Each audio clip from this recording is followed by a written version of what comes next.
Olá, que a graça e a paz de nosso Senhor Jesus seja conosco. Estamos juntos para mais um devocional ainda no livro de Isaías. E hoje meio que faremos um encerramento da primeira parte do livro de Isaías, que compreende dos capítulos 1 a 39, que é, como já falei nos devocionais anteriores, aquela parte em que Deus faz a denúncia contra o pecado, tanto do povo, do seu povo, do povo de Deus, como o pecado de todos os povos, todas as nações, de um modo geral, independente de ser o pecado dos salvos ou dos perdidos. Dos salvos porque continuam pecadores, mas os salvos são pecadores perdoados. E os perdidos porque não obtiveram o perdão de Deus por não se arrependerem do seu estado pecaminoso e não se renderam a Jesus Cristo, que é o único que pode perdoar os seus pecados. E vamos fazer a leitura de 7 versículos do capítulo 37 de Isaías e 6 versículos do capítulo 38, e depois fazer as nossas considerações. Mas de antemão, eu quero deixar enfatizado que vamos dar maior atenção acerca da oração. Falar com Deus, relacionar-se com Deus, ter uma conversa com Deus. E o capítulo 36, de 36 a 39 do livro de Isaías, onde fecha essa sessão de denúncia e juízo, necessariamente esses 4 últimos capítulos dessa primeira parte, ele retoma numa mudança de estilo literário, em que ele volta-se para uma narrativa, a narrativa do contexto em que o povo de Judá estava sofrendo aquela iminência da perseguição, da afronta do povo assírio contra Judá. Porque falamos desde o capítulo 29, mas aí numa linguagem profética, o estilo literário utilizado por Isaías era de oráculo profético, em que esse modo de redigir a literatura e de proferir a palavra de Deus é diferenciado nesse estilo literário.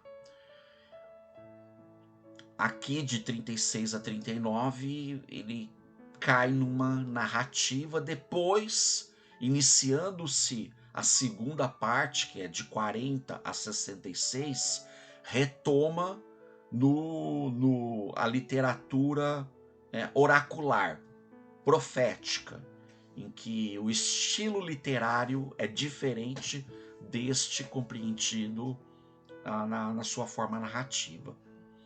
Então, feito esses pormenores, vamos então fazer a leitura, e eu vou aqui já projetar para nós, que compreende a oração de Ezequias. Então, a partir do verso 14, então vamos ler. Ezequias recebeu a carta das mãos dos mensageiros e a leu. Então subiu ao templo do Senhor e apresentou-a diante do Senhor. Essa carta é a carta dos mensageiros que veio das mãos, os mensageiros enviados da Assíria. A carta que o rei Senaqueribe, o comandante dele, leu para causar pavor para o povo de Judá e para o próprio rei Ezequias. Ezequias leu essa carta, ele se atemorizou, mas com essa carta em mãos, ele se dirigiu ao templo e lá ele foi falar com Deus.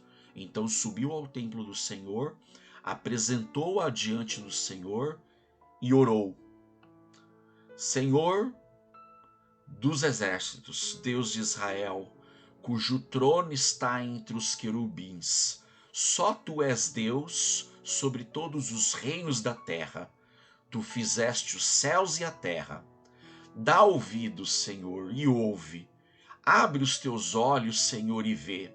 Escuta todas as palavras que Senaqueribe enviou para insultar o Deus vivo. É verdade, Senhor, que os reis assírios fizeram de todas essas nações e de seus territórios um deserto. Atiraram os deuses delas no fogo e os destruíram, pois, em vez de deuses, não passam de madeira e pedra, moldados por mãos humanas. Agora, Senhor, nosso Deus, salva-nos das mãos dele, para que todos os reinos da terra saibam que só tu, Senhor, és Deus. Até aqui. Ezequias, o rei de Judá, ele lê a carta, aliás, os mensageiros leem para ele, e ele, sim, se atemoriza. Ele sabia do poderio bélico do exército assírio. Como eu falei nos devocionais anteriores, quando antes do rei Ezequias saber dessa notícia, e que a notícia chegou para os demais líderes, os conselheiros do rei, embora o rei de Judá e outros reis naquele contexto fossem soberanos no seu território, eles eram cercados de conselheiros, de lideranças, e os líderes de Judá até tinham proposto, olha, a nossa única alternativa, aquilo que nós estamos vislumbrando, é nos recorrer de fazer aliança com o Egito, com o faraó, e contratar o exército dele para somar conosco. Mas Ezequias, o rei Ezequias, fez diferente. Ele era diferente. E o que fazia diferença na vida do rei Ezequias? Ele ainda tinha o Senhor, como ele mesmo falou nessa oração. O Senhor é o Senhor dos exércitos. Os exércitos pertencem a ti, meu Deus. Ele foi consultar ao Senhor, ele foi ao templo para adorar ao Senhor, para falar com o Senhor, para se humilhar diante do Senhor. Então, e ele mesmo disse: Deus, um povo estrangeiro está vindo contra o teu povo. O povo é teu, o exército é teu. E eu, embora rei, líder sobre este povo é teu. Ezequias sabia qual era a sua posição. Embora humanamente falando, líder sobre um povo, mas ele decidiu no seu coração submeter essa liderança ao Senhor como sendo um ministério de Deus para a sua própria vida. Ezequias orou intercedendo pelo povo, por todo o povo de Deus. Agora, vamos avançar. Somado a essa situação, aconteceu também o seguinte. Vamos para o capítulo 38, verso 1, em que naqueles dias e nesses dias de guerra, de iminência, naqueles dias, somada à turbulência da iminência do conflito com a Assíria, naqueles dias Ezequias adoece. Ficou doente, à beira da morte. O profeta Isaías, filho de Amós, foi visitá-lo e lhe disse: assim diz o Senhor, ponha a casa em ordem, porque você vai morrer, você não se recuperará.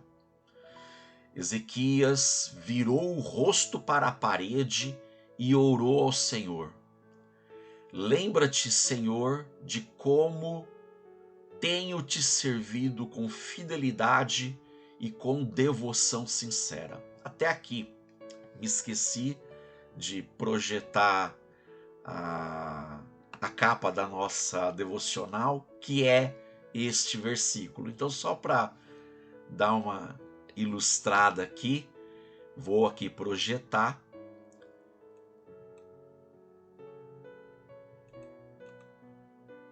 E houve uma falha minha aqui, deu um probleminha, mas eu quero chamar a atenção. Lembra-te, Senhor, de como tenho te servido.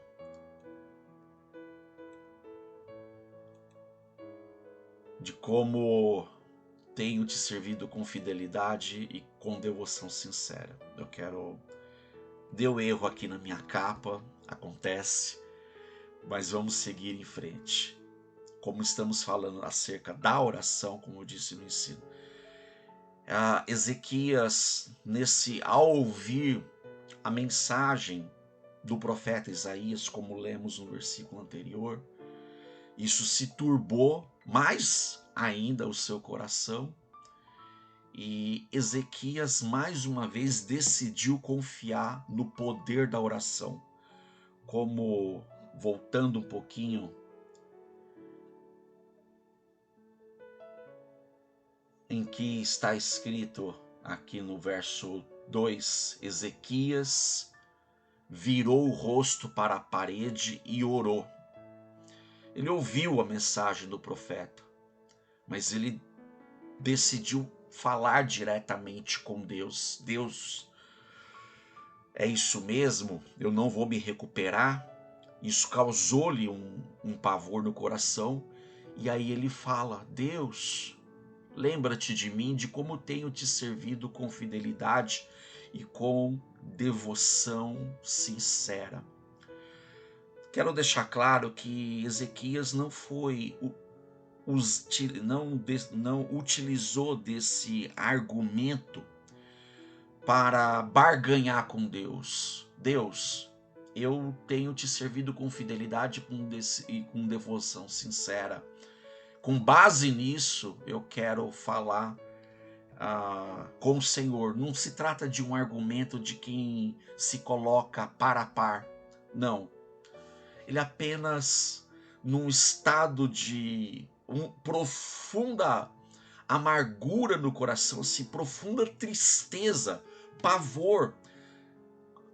Acabou de ouvir: você vai morrer e não vai se recuperar. Se fosse esse o estado,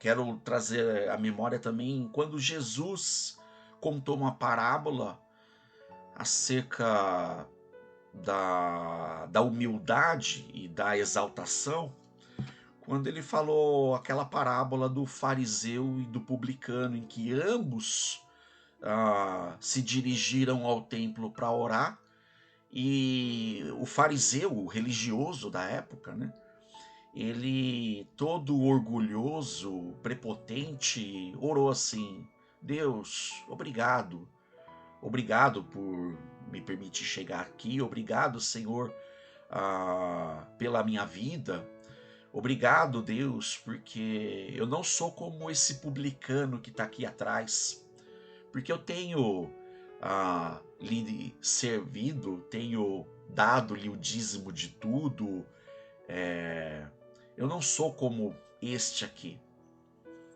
Diferentemente, aí Jesus conta que o publicano, de longe, nem tendo no coração o gesto de olhar para cima, mas cabisbaixo, apenas em poucas palavras: Deus, eu sou um miserável pecador, tenha misericórdia de mim. E Jesus fala para quem ouviu o seu discurso, a sua narrativa: olha, qual dos dois voltou para casa justificado?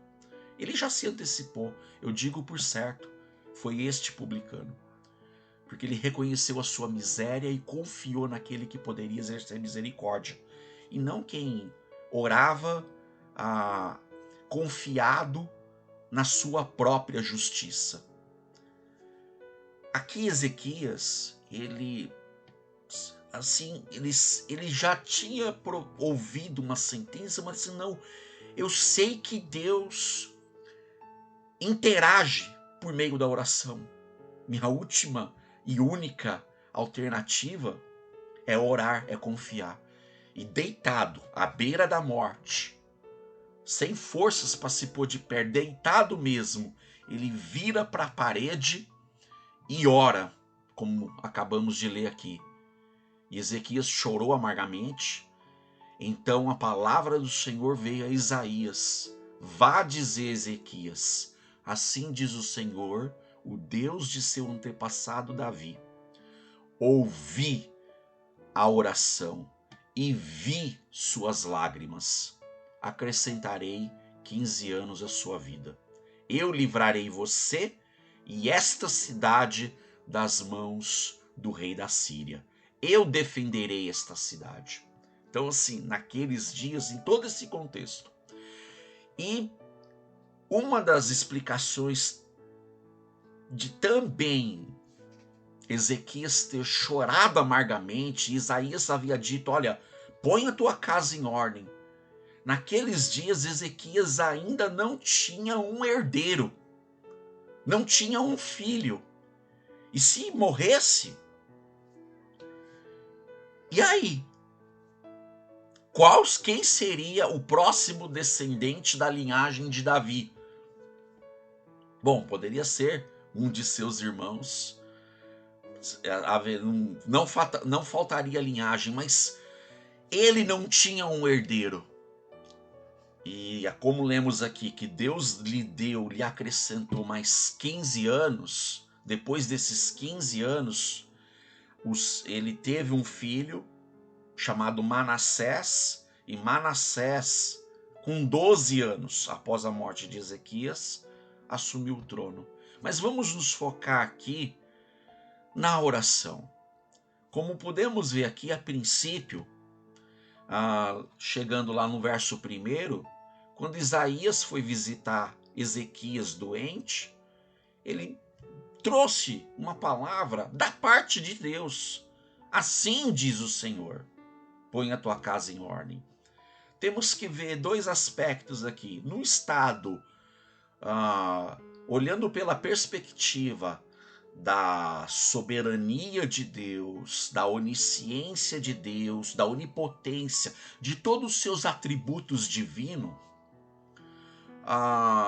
Deus já, vamos falar no aspecto da onisciência, ele já sabia que previamente que Ezequias iria buscá-lo, de que Deus daria uma segunda ordem a Isaías: volte ao meu filho e fale com ele. Do ponto de vista de Deus, da sua onisciência, de conhecer previamente todas as coisas, ele já conhecia todo esse cenário, ele já conhece tudo. O meu destino, o seu destino, até o final, quando ele estabeleceu o dia eterno, quem será o seu povo que andará com ele por toda a eternidade, e quem será da parte do povo dos perdidos? Deus já sabe tudo isso, mas um aspecto que envolve a nossa vida com ele é que Deus, ele é relacionável. Ele tem total interesse em desenvolver relacionamento com seus filhos. E embora Deus soubesse de tudo isso de antemão, Deus participa conosco da história. A nossa história ela é contada cronologicamente e Deus está fora do tempo, do espaço. Deus é espírito. Mas ele também entra na história, ele entra no tempo, ele participa conosco. Aqui envolveu relacionamento. Essa mudança de plano, do ponto de vista humano, foi Deus se envolver conosco. Então, o que isso nos ensina acerca da oração é que não devemos pensar somente pela perspectiva, e isso é muito limitado. Deus conhece todas as coisas, eu vou orar para quê? Temos que orar sim, porque Deus sabe todas as coisas, todas mesmo, mas nós não. Por isso, orar e confiar, sabendo que Deus, ele tem tudo sob o controle de suas mãos, absolutamente nada escapa do seu poder, e isso nos dá confiança de saber que Deus se relaciona conosco, Deus intervém na nossa história. Então temos que confiar, orar e saber, qualquer que seja o resultado, foi vontade de Deus, e isso deve nos servir de consolo e para consolo sempre. Sempre, sempre, sempre.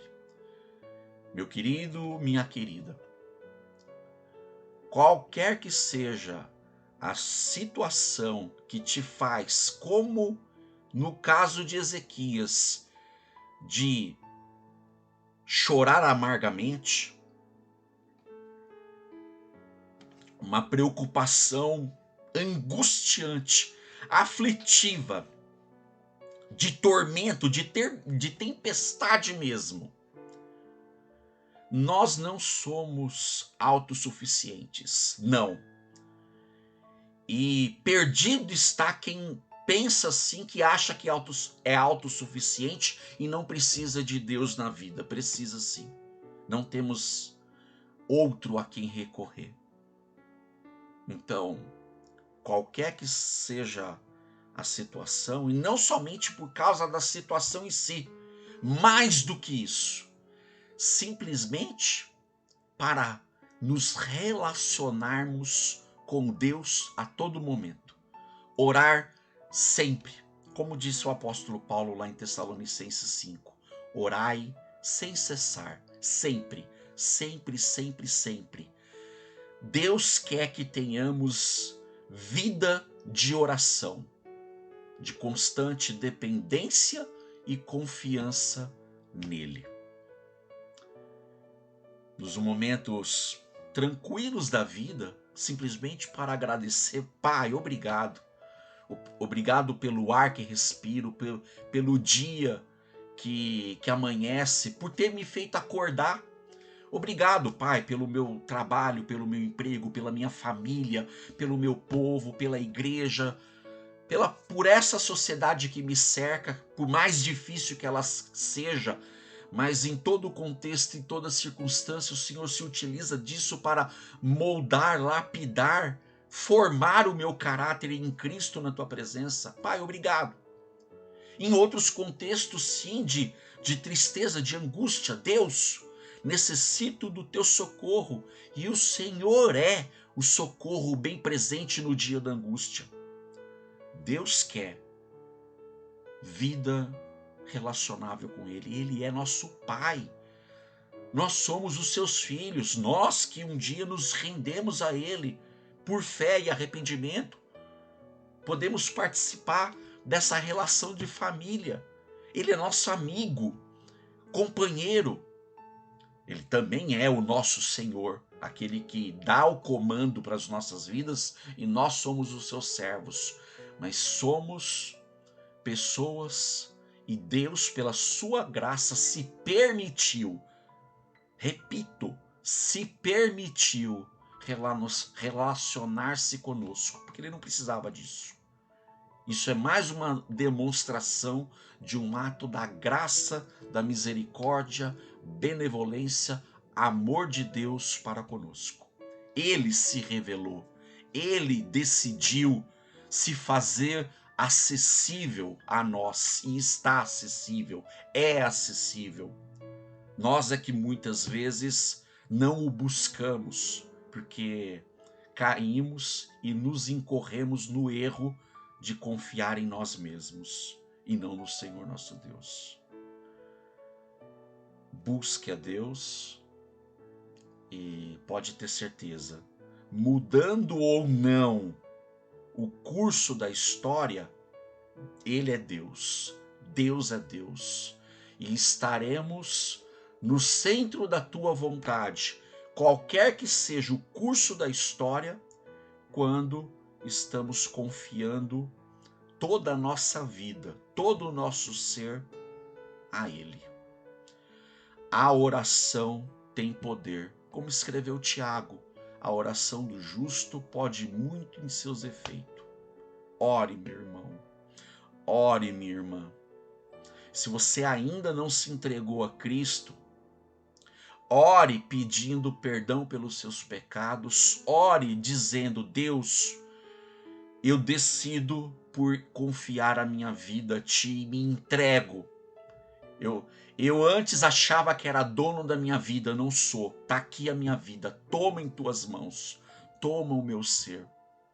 Eu aceito Cristo Jesus como o meu Senhor para governar a minha vida, que passa a não ser mais minha, mas sua.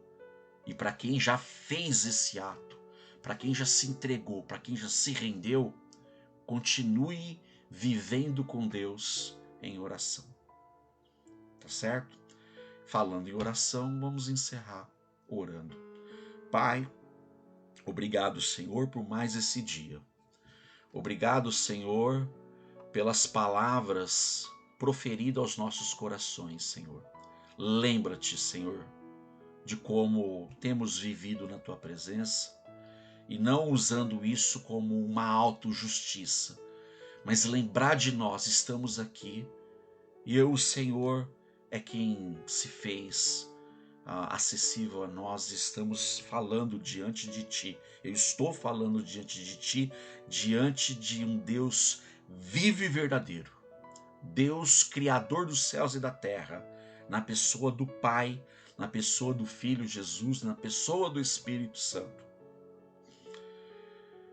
Que este canal de relacionamento, a oração, seja constante, ó Deus, em nossas vidas. Ajuda-nos, Senhor, a sempre depender de Ti.